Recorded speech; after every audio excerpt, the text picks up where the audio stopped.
Si la Bible laisse tant de place à la violence, au grand scandale de beaucoup de croyants, c'est que la violence est une donnée de base dans l'univers, dans la psychologie humaine et dans la vie en commun. Mais l'homme de la Bible ne s'y résigne pas, il en appelle à Dieu et, du coup, Dieu prend souvent l'allure d'un justicier et d'un guerrier. Jésus n'ignore pas la violence. En actes, Jean 2, 13-17 et en parole, Matthieu 23, Jésus n'est pas tendre avec ses adversaires. Il avertit qu'il apporte non la paix, mais bien le glaive. Matthieu 10, 34. La parole elle-même divise et provoque des affrontements sévères. Il ne s'agit donc pas de nier la violence, pas plus que la sensualité, mais de la transformer, de l'humaniser, de la mettre au service du bien.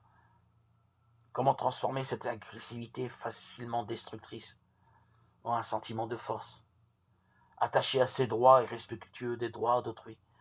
Comment faire qu'un instinct hérité de l'animal devienne une énergie humaine, raisonnée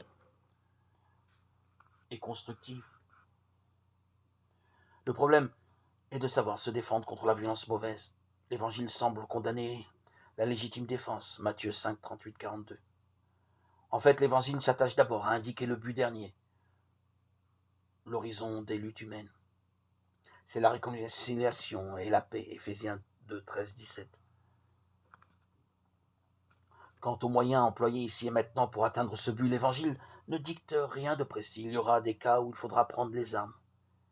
Mais la guerre paraît de plus en plus comme le pire des moyens pour atteindre la paix.